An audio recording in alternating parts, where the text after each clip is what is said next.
بسم الله. بسم اللہ والحمد للہ والصلاة والسلام علی رسول اللہ۔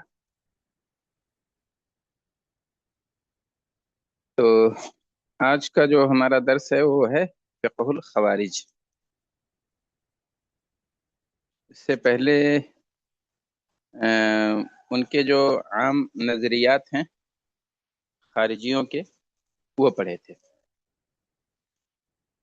تو خارجیوں کا جو نظریہ ہے خلافت کے تعلق سے کہ اگر کسی کو خلیفہ منتخب کر لیا گیا تو دستبردار نہیں ہو سکتا ہے، جیسے حسن رضی اللہ عنہ نے کیا، تو ان کے نظریے کے مطابق وہ عمل درست نہیں تھا، اور ان کے ہاں کافر و فاسق میں کوئی فرق نہیں ہے۔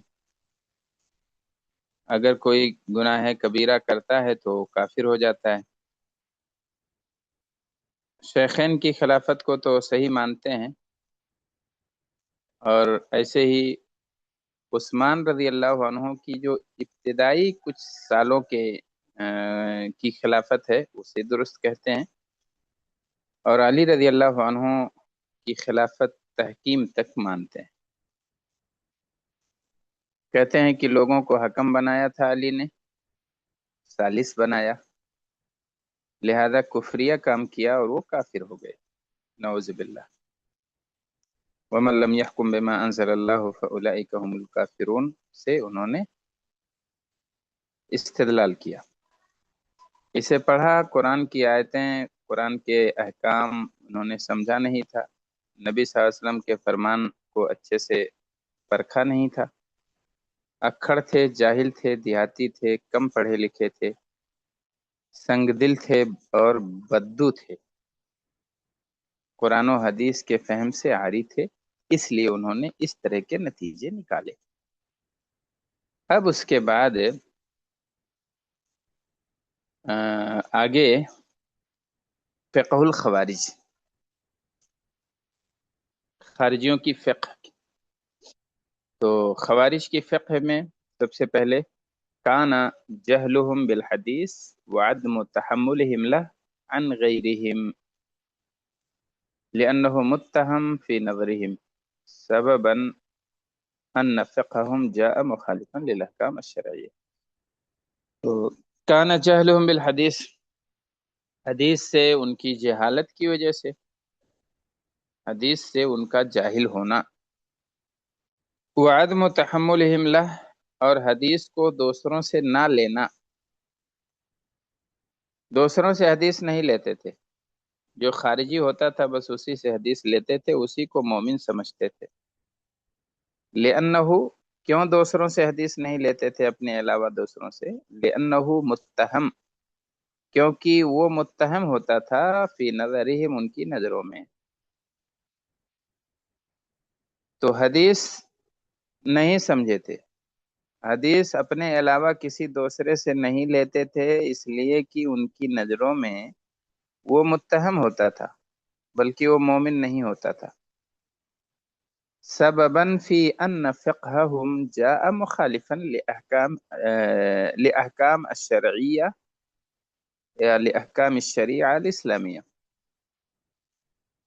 اسی سبب سے ان کی فقہ مخالف ہے اسلامی شرعی احکام کے، بل منہ ما جاء مخالفا لنصوص القرآن الکریم، بلکہ ان سے آئی ہوئی ہیں وہ چیزیں جو قرآن کے نصوص کے صاف خلاف ہیں، صریح خلاف ہیں۔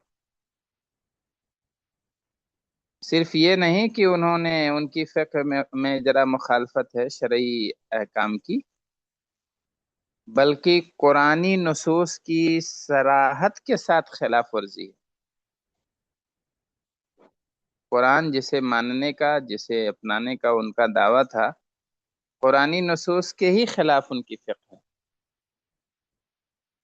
شرعی احکام کے خلاف ہے، قرآنی نصوص کے خلاف ہے، یعنی قرآن و حدیث کے خلاف ان کی فقہ ہے۔ کیونکہ وہ حدیث سے جاہل تھے، دوسروں سے حدیث یعنی غیر خارجی سے حدیث لیتے نہیں تھے، پڑھتے اور سنتے نہیں تھے، اس سے استفادہ نہیں کرتے تھے، تو خالی اپنی دنیا بنا کے اسی میں مگن رہو گے تو ظاہر ہے علم کہاں سے آئے گا؟ لہذا ان کی جو فقہ ہے وہ سراسر اسلام کے خلاف ہے۔ فَمِنْهُمْ مَن يَرَىٰ أَنَّ التَّيَمُّمَ جَائِزٌ، خلاف کیسے ہے ذرا اس کی مثال بھی دیکھیے۔ تو ان میں کچھ ایسے لوگ ہیں جو سوچتے ہیں، یرا دیکھتے ہیں، سمجھتے ہیں، ان التیمم جائز، کہ تیمم جائز ہے، ولو علی رأس بئر، اگرچہ کنویں کے مڈیر پر ہی کیوں نہ ہو۔ آدمی نہر کے بغل میں ہی بیٹھا ہو، کنویں کے مڈیر پہ تشریف فرما ہو، پھر بھی اگر وہ تیمم کرنا چاہے تو جائز ہے۔ یہ تو اسلام کی فقہ نہیں ہے۔ تیمم پانی نہ ملنے کی، نہ ہونے یا نہ ملنے کی صورت میں ہے، تلاش کریں گے، محنت کریں گے، ڈھونڈیں گے، اور جب پانی نہیں پائیں گے تو مجبوری کی صورت میں تیمم کر کے نماز یا عبادت پوری کر لیں گے۔ لیکن ان کی فقہ کیا ہے؟ ان میں کچھ ایسے لوگ ہیں جو کہتے ہیں تیمم جائز ہے تو جائز ہے، ولو علی رأس بئر، اگرچہ کنویں کے مڈیر پر ہی کیوں نہ ہو، آدمی نہر کے کنارے ہی کیوں نہ بیٹھا ہو۔ ومنهم من يرى ان الواجب من الصلاة انما هو ركعة واحدة بالغداة واخرى بالعشي، ان میں کچھ ایسے لوگ ہیں جو سمجھتے ہیں کہ نماز ایک ہی رکعت واجب ہے، ایک رکعت سویرے، ایک رکعت شام، ایک رکعت فجر اور ایک رکعت عشاء، بس اتنا ہی کافی ہے۔ ومنهم من يرى الحج في جميع شهور السنة،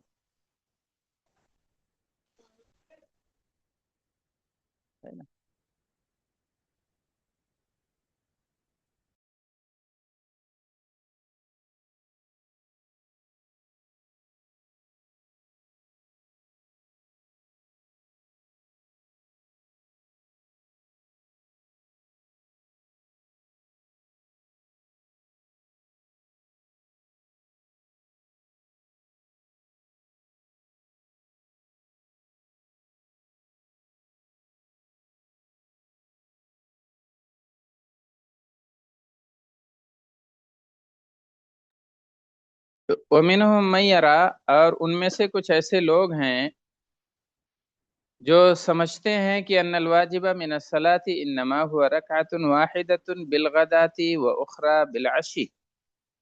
ومنهم من يرى الحج في جميع شهور السنة، ان میں کچھ ایسے لوگ ہیں جو سمجھتے ہیں کہ حج سال کے تمام مہینوں میں ہے، جمیع شہور السنہ، سال کے تمام مہینوں میں، حالانکہ حج کے ایام متعین ہیں، حج کے ایام مقرر ہیں، متعین ہیں، لیکن وہ لوگ کہتے ہیں کہ نہیں، کبھی بھی حج کرو، سال کے کسی بھی مہینے میں۔ وَمِنْهُمْ مَنْ يُبِيحُ دَمَّ الْأَطْفَالِ وَالنِّسَاءِ ممن لا ينتمي إلى عسكرهم، ان میں کچھ ایسے ہیں جو جائز سمجھتے ہیں، مباح قرار دیتے ہیں بچوں کا خون، عورتوں کا خون، ممن لا ينتمي الى عسكرهم، ان لوگوں میں سے جو ان کی لشکر کی طرف نسبت نہیں رکھتا ہے، یعنی جو خارجی نہیں ہے۔ اسلام نے بچوں پر، عورتوں پر، بوڑھوں پر اور عبادت میں مشغول لوگوں پر تلوار اٹھانا ناجائز قرار دیا ہے، لیکن ان کے یہاں چاہے وہ خاتون ہو، چاہے بچہ ہو، چاہے کوئی بھی ہو، خارجی اگر نہیں ہے تو اس کا خون حلال ہے، اسے مارا جا سکتا ہے۔ وَمِنْهُمْ مَنْ أَبَاحَ نِكَاحَ بَنَاتِ الْبَنَاتِ وَبَنَاتِ الْبَنِينَ، اور ان میں کچھ ایسے بھی ہیں جنہوں نے جائز اور حلال قرار دے دیا ہے۔ بنات البنات یعنی بیٹیوں کی بیٹیوں سے، بیٹیوں کی بیٹیوں سے اور بیٹوں کی بیٹیوں سے۔ تو بیٹیوں کی بیٹیاں یہ کیا ہو گئیں؟ نواسیاں ہو گئیں، اور بیٹوں کی بیٹیاں یہ پوتیاں ہو گئیں۔ وَمِمَّا يَدُلُّ عَلَى جَهْلٍ عَمِيقٍ حَتَّى بِالْقُرْآنِ الْكَرِيمِ۔ ہاں، مما یدل جو دلالت کرتا ہے اس بات پر کہ وہ جہالت میں ڈوبے ہوئے ہیں، یہاں تک کہ قرآن کریم سے بھی جاہل ہیں۔ جہل عمیق یعنی گہری جہالت، گھٹا ٹوپ جہالت میں پڑے ہوئے ہیں، یہاں تک کہ قرآن سے بھی جاہل ہیں۔ وَأَكْثَرُ ذَلِكَ أَتَاهُمْ كَمَا قُلْنَا مِنْ أَنَّهُمْ لَا يَعْتَقِدُونَ برواية جمہور المسلمین۔ اور یہ اکثر چیزیں اس لیے آئی ہیں، یہ عجوبے، جیسا کہ ہم نے بتا دیا ہے کہ لا يعتقدون برواية جمہور المسلمین، لا يعتدون، وہ لوگ کیا کرتے تھے؟ شمار نہیں کرتے، جمہور مسلمانوں کی روایت کا اعتبار نہیں کرتے، اسے مانتے ہی نہیں، تو نہ لیتے ہیں نہ مانتے ہیں جمہور مسلمانوں کی روایتیں، تو نبی کی صحیح تعلیمات تک کیسے پہنچیں گے؟ وَكَيْفَ يَأْخُذُونَ دِينَهُمْ عَنْ قَوْمٍ هُمْ كُفَّارٌ، اور وہ اپنا دین لیں گے بھی کیسے ایسی قوم سے جسے وہ کافر سمجھتے ہیں اپنی نظروں میں، فی نظرہم اپنی نظروں میں، تو ان کی نظروں میں عام مسلمان تو کافر ہیں، پھر وہ ان سے اپنا دین کیسے لیں گے؟ وَإِنَّمَا يَعْتَمِدُونَ مَا رَوَاهُ لَهُمْ أَئِمَّتُهُمْ، وہ اعتماد کرتے ہیں انہی روایتوں پر جو ان کے ائمہ نے ان کے لیے روایت کی۔ وَهُمْ كَمَا قُلْنَا خَلَوْا مِنَ الْعِلْمِ بِسُنَّةِ رسول اللہ، اور ان کے ائمہ جیسا کہ ہم نے کہا کہ وہ نبی کی سنت کے علم سے خالی تھے، نبی کی سنت کو انہوں نے سمجھا ہی نہیں، نبی کی سنت کو جانا ہی نہیں۔ تو جب اماموں کا یہ حال ہے کہ نبی کی سنت سے ناواقف ہیں، تو ان کے چیلے چپاٹے کتنے نادان ہوں گے؟ بل خلو من فہم احکام القرآن، یہی نہیں کہ سنت سے ناواقف بلکہ قرآنی احکام کے فہم سے بھی خالی تھے، علی وجہ الصحیح، صحیح شکل میں قرآن سمجھنے سے بھی ناواقف تھے۔ ثم لا يغيب عن البال عن هذا الحكم لا يسري على جميع افراد الخوارج، تو کہہ رہے ہیں ثم لا يغيب عن البال، پھر ذہن سے بات نکلنی نہیں چاہیے کہ یہ حکم لا یسری جاری نہیں ہوتا ہے سبھی خارجیوں پر، خوارج کے تمام افراد پر یہ حکم لاگو نہیں ہوتا ہے کہ وہ جاہل تھے، نادان تھے، اکھڑ تھے، جنونی تھے۔ بل قد وجد منهم فيما بعد افراد و ائمہ تفقہوا فی الدین، بلکہ بعد میں ان میں کچھ ایسے لوگ بھی آئے خارجیوں میں، ہاں، و ائمہ جو بعد لوگ پڑھے لکھے بھی تھے، تفقہوا کچھ ائمہ بھی تھے، عالم علماء بھی ان میں تھے کچھ، تفقہوا فی الدین، دین میں انہوں نے فقہ حاصل کی، سمجھ بوجھ حاصل کی، وَرَوَوْا الْحَدِيث، حدیث انہوں نے روایت بھی کی، وَاعْتَمَدَهُمْ، اور وَاعْتُمِدَهُمْ، اور ان پر اعتماد بھی کیا گیا۔ تو کچھ لوگ خارجیوں میں پڑھے لکھے بھی آئے، دین کی سوجھ بوجھ رکھنے والے بھی رہے، حدیثیں روایت کرنے والے بھی آئے، لیکن ایسے لوگ بہت کم تھے۔ کما قال ابن الصلاح، جیسا کہ ابن صلاح نے اپنے مقدمے میں کہا ہے، ابن صلاح نے اپنے مقدمے میں کہا کہ بعض ائمۃ الحدیث، بعض ائمہ حدیث جیسے بخاری رحمہ اللہ احتج بعمران ابن حتان، انہوں نے حجت پکڑی ہے عمران ابن حتان سے، یعنی اس کو معتبر مانا ہے۔ عمران ابن حتان جو کہ خارجی تھا، وہ من الخوارج، یہ خارجیوں میں سے تھا، لیکن امام بخاری رحمہ اللہ جیسے بڑے عالم نے بھی اس کو معتبر مانا، اس کو حجت سمجھا۔ لا سیما اذا علمت ان الخوارج يحكمون بكفر من يكذب، خاص طور پر اس وقت جب کہ آپ نے جانا کہ ان الخوارج کی خارجی یحکمون بکفر من یکذب، کفر کا حکم لگاتے ہیں اس پر جو جھوٹ بولتا ہے۔ تو اب ظاہر ہے اگر جھوٹ بولنا اتنا بڑا جرم ہے ان کے نظروں میں، تو جھوٹ وہ لوگ کم ہی بولیں گے۔ ان کی نظروں میں جھوٹ بولنا کفر ہے، جو جھوٹ بولے وہ کافر ہے سیدھے سیدھے۔ ان الخوارج یحکمون بکفر من یکذب، وہ لوگ کفر کا فتویٰ لگاتے ہیں اس پر جو جھوٹ بولتا ہے۔ تو اگر یہ بات ہے تو ظاہر ہے ان میں جو لوگ وہ ویسے ہیں وہ جھوٹ سے بچیں گے۔ لأن مرتکب الکبیرۃ کافر فی نظرہم، اس لیے کہ مرتکب کبیرہ ان کی نظروں میں کافر ہے اور جھوٹ بڑے گناہوں میں سے ہے۔ تو کبیرہ گناہ کرنے والا ان کی نگاہوں میں کافر ہے، جھوٹ بولنا چونکہ کبیرہ گناہ ہے، اس لیے جو جھوٹ بولتا ہے ان کے حساب سے وہ کافر ہے۔ تو اگر یہ عقیدہ ہے تو ظاہر ہے وہ جھوٹ سے بچے گا، لیکن اس کا یہ مطلب نہیں ہے کہ انہوں نے جھوٹ بولا ہی نہیں، ابھی آگے آئے گا۔ جھوٹ اس کے باوجود بھی ان جاہلوں نے بولا ہے، جھوٹ گڑھا ہے، لیکن اپنے نظریے کے پھیلانے کے لیے۔ تو ابھی فقہ الخوارج میں کیا ہم نے پڑھا؟ فقہ الخوارج میں ہم نے یہ پڑھا ہے کہ حدیث سے وہ جاہل تھے، دوسروں سے روایت نہیں لیتے تھے، اسی لیے خارجیوں کی فقہ نصوص قرآن سے ٹکرا رہی ہے، شریعت کے بالکل خلاف جا رہی ہے۔ جیسے ان کی فقہ یہ ہے کہ تیمم کنویں پر بھی بیٹھ کر کرنا جائز ہے، ایک رکعت فجر پڑھ لو، ایک رکعت عشاء پڑھ لو، یہ کافی ہے۔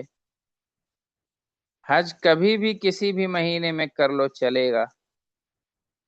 اگر کوئی غیر خارجی ہے تو اس کی بہن بیٹیاں حلال ہیں، ان کا خون مباح ہے، نواسی سے پوتی سے نکاح جائز ہے۔ تو یہ سب تو اسلام میں اسلام سے اس کا کوئی تعلق ہی نہیں ہے، لیکن پھر بھی ان کی فقہ میں یہ ساری چیزیں ہیں۔ اچھا، تو اب آگے بڑھتے ہیں دوسرے نقطے کی طرف، الخوارج و وضع الحدیث، خوارج اور وضع حدیث، حدیث گڑھنا۔ کوئی یہ نہ سوچے کہ جھوٹ بولنا ان کے ہاں کفر ہے تو انہوں نے حدیث گڑھی ہی نہیں ہوگی، اس کے باوجود بھی گڑھی ہے، یہ طرفہ تماشا ہے۔ هذا ومع ان الخوارج يحكمون بكفر الكاذب فقد وجد من بعدهم الوضع في الحديث والكذب على رسول اللہ۔ کہہ رہے ہیں یہ عقیدہ ہے، یہ فقہ ہے ان کی، ومع اور اس کے باوجود کہ خوارج جھوٹے آدمی پر کفر کا حکم لگاتے ہیں، فقد وجد من بعدهم، پھر بھی ان میں بعض لوگ پائے گئے جنہوں نے حدیثیں گڑھی ہیں، رسول پر جھوٹ بولا ہے۔ کیوں بولا ہے؟ لتأیید مذاہبہم الباطلہ، اپنے باطل مذہب کی تائید کے لیے، حتی تروج لدى اتباعہم، یہاں تک کہ ان کے بعض یہاں تک کہ وہ ترویج پا جائے ان کے اتباع کے نزدیک۔ جھوٹ بولا ہے یہاں تک کہ ان کے اتباع میں بھی یہ بات ترویج پا گئی، یعنی یہ بات عام ہوئی، پھیلی کہ اپنے باطل مذہب کے لیے انہوں نے جھوٹ بولا ہے۔ ابن جوزی رحمہ اللہ فی مقدمت کتاب الموضوعات، اپنی کتاب الموضوعات کے مقدمے میں لکھتے ہیں، روایت کرتے ہیں ابن لہیعہ سے، ابن لہیعہ سے روایت کرتے ہیں کہ انہو قال، انہوں نے کہا کہ سمعت شیخا من الخوارج، میں نے خوارج کے ایک شیخ کو سنا ہے، میں نے سنا ہے خوارج کے ایک شیخ کے بارے میں، بڑے عالم کے بارے میں، تابا، اس نے توبہ کیا، وہ رجا، اور رجوع کر لیا جھوٹ اور مکاری سے اور اپنے باطل عقیدے سے، فجعل یقول، تو وہ کہتا تھا کہ ان هذه الاحادیث دین، کہ یہ حدیثیں دین ہیں، دین انہی حدیثوں سے لیتے ہو، فانظروا، لہذا غور کر لیا کرو، دیکھ لیا کرو، چھان پٹک کر لیا کرو، عمن تأخذون دینکم، کہ تم اپنا دین کس سے لے رہے ہو، فإنا كنا اذا ہوینا امرا سیرناہ حدیثا، اس لیے کہ ہم لوگ جب ہوینا امرن، جب کوئی معاملہ کسی کام کو پسند کرتے تھے، سیرنا ہو حدیثہ، تو اسے ہم حدیث بتا دیتے تھے، بول دیتے تھے، کوئی چیز ہمارے من کی ہوتی یا ہمارے کام کی یا ہمارے مذہب کی اشاعت کی، تو سیرنا ہو حدیثہ، ہم اسے حدیث بنا لیتے تھے، کہہ دیتے تھے کہ یہ حدیث ہے اور یہ نبی نے فرمایا ہے۔ تو اس سے کیا پتہ چلا کہ وہ لوگ حدیث گڑھتے تھے۔ جب ایک شیخ نے، خارجی شیخ نے توبہ کیا، تب کہا دیکھو دین ان بڑے احتیاط، حدیثیں بڑے احتیاط سے لو، یہ دین ہے، جس سے بھی اپنا دین لو اچھی طرح سے دیکھ لیا کرو، کیونکہ ہم لوگ اذا ہوینا، جب کوئی کام پسند، اذا ہوینا امرن، جب کوئی معاملہ پسند کرتے تھے، سیرنا ہو حدیثہ، تو اسے حدیث بنا لیتے تھے۔ وہذا عبد الرحمن ابن مہدی یقول، اور یہ عبد الرحمن ابن مہدی ہیں، کہتے ہیں فیما نسبو، انہی روایتوں میں سے یہ روایت بھی ہے جسے انہوں نے نبی کی طرف منسوب کر دیا ہے، ایک روایت ہے جھوٹی روایت جسے انہوں نے نبی کی طرف منسوب کر دیا۔ کیا روایت ہے؟ اذا اتاکم الحدیث عنی فاعرضوه علی کتاب اللہ، کہ جب تمہارے پاس مجھ سے کوئی حدیث آئے تو اسے قرآن پاک پر پیش کرو، اللہ کی کتاب پر پیش کرو، فاعرضوه، اس حدیث کو پیش کرو اللہ کی کتاب پر، فإن وافق کتاب اللہ فأنا قلته، اگر وہ کتاب اللہ کے موافق ہے تب میں نے اسے کہی ہے، آخر تک۔ یعنی حدیث لینے کے لیے شرط یہ ہوئی کہ پہلے کتاب اللہ پر پیش کرو، کتاب اللہ کے موافق ہے تو میری بات ہے، کتاب اللہ کے موافق نہیں ہے تو کسی اور کی بات ہے۔ تو یہ نبی کی بات نہیں ہے، یہ خارجیوں کی گڑھی ہوئی بنائی ہوئی بات ہے جسے انہوں نے نبی کی طرف منسوب کیا ہے۔ لیکن حدیث میں ضابطے اور اصول محدثین نے ایسے رکھے ہیں، اللہ نے حدیث کی حفاظت کی ذمہ داری لی ہے تو ایسے حفاظت فرمائی کہ ان کی چوری پکڑی گئی، اور ہر چوری ان کی پکڑی گئی اور اسے نمایاں کیا گیا کہ یہ خارجیوں نے گڑھی ہے۔ اچھا، اب اس کے بعد ان الخوارج والزنادقہ وضعوا ذلك الحدیث، خارجیوں نے، زندیقوں نے اس حدیث کو گڑھی ہے، وهذا ليس ببعید، اور یہ کوئی بعید بات بھی نہیں ہے، من قوم، ایسی قوم کی جانب سے، ہاں، وقفوا عند ظواہر الکتاب ورد الحدیث، جو لوگ ٹھہر گئے ظاہری کتاب کے پاس اور حدیثوں کو رد کر دیا، یعنی جو لوگ قرآن کے ظاہر پر ٹھہر گئے، جو معنی ایسے بظاہر سمجھ میں آیا اسی کو لے کے اڑ گئے اور حدیثوں کو رد کر دیا، تو ان کی جانب سے کوئی بعید نہیں ہے کہ یہ جھوٹ بولے ہوں گے۔ ورد الحدیث، اور حدیث کو رد کر دیا، اذا جاء من غیر من ینتمون الیہ، جب وہ حدیث آئے کسی اور کی طرف سے جو ان کی طرف منسوب نہ ہو، یعنی غیر خارجی کی طرف سے آئے تو حدیث رد کر دیتے تھے۔ الا ان وضع الخوارج للحدیث، البتہ خارجیوں کا حدیث گڑھنا لم یکن بالکثرہ، بہت زیادہ نہیں تھا، التي جاءت عن الشیعہ، اس کے مقابلے میں جو شیعہ سے آئی ہوئی ہیں، یعنی شیعوں کے مقابلے میں انہوں نے کم حدیثیں گڑھی ہیں، شیعوں نے تو بے شمار حدیثیں گڑھ ڈالی ہیں، تو خارجیوں نے حدیثیں کم گڑھی ہیں، کیوں؟ اس کے کچھ وجوہات ہیں، کچھ اسباب ہیں، وذالک لامور، کچھ امور کی وجہ سے۔ پہلی وجہ یہ ہے کہ ان الخوارج کان من مذہبہم تکفیر الکاذب، کہ خارجیوں کا مذہب یہ تھا کہ کاذب کو کافر کہتے تھے،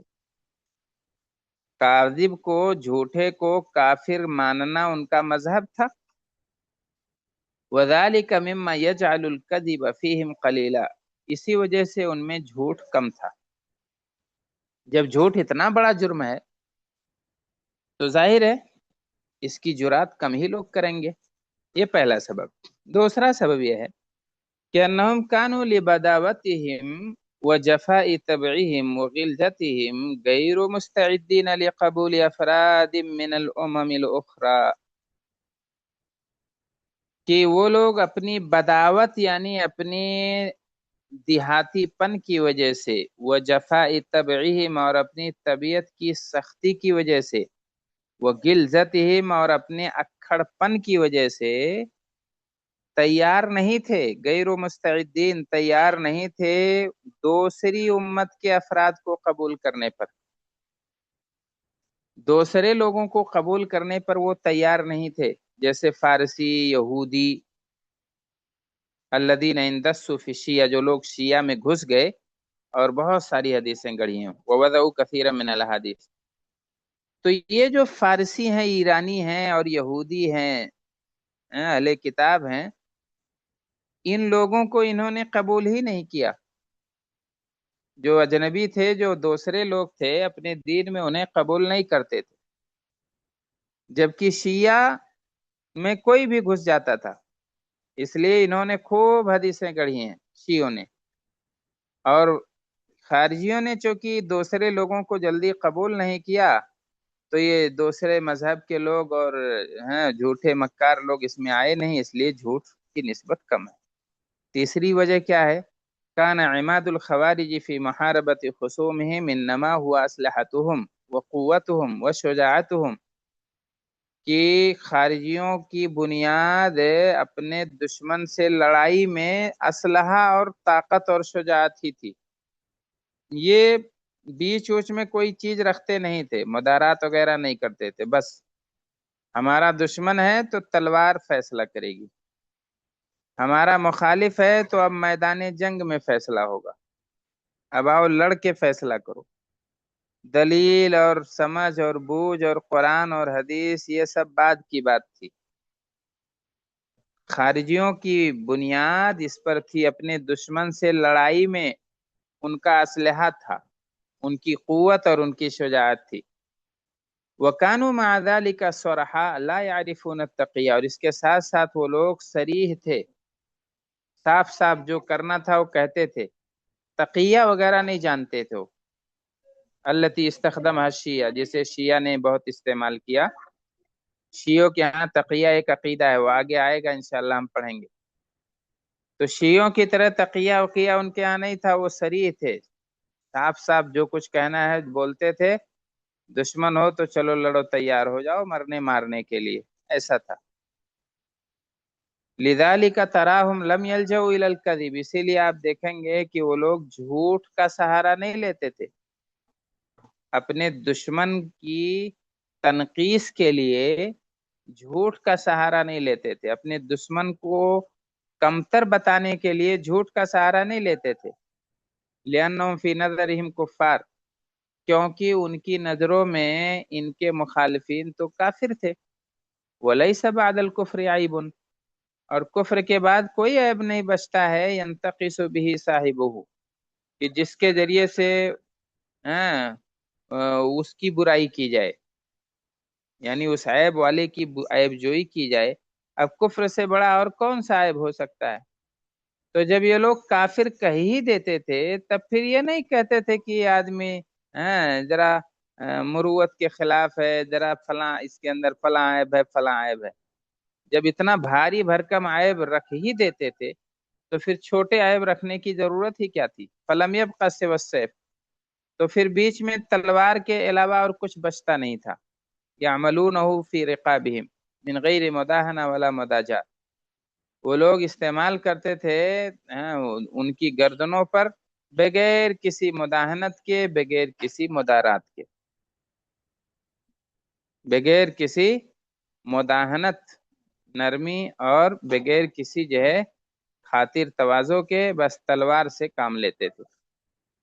فَكُلُّ هَذِهِ الْعَوَامِلِ كَانَ لَهَا أَثْرٌ فِي تَقْلِيلِ الْكَذِبِ فِي الْحَدِيثِ مِنَ الْخَوَارِجِ، تو یہ تمام کے تمام عوامل جو تینوں گزرے ہیں ان کا اثر رہا ہے حدیث میں کم جھوٹ بولنے پر۔ حدیث میں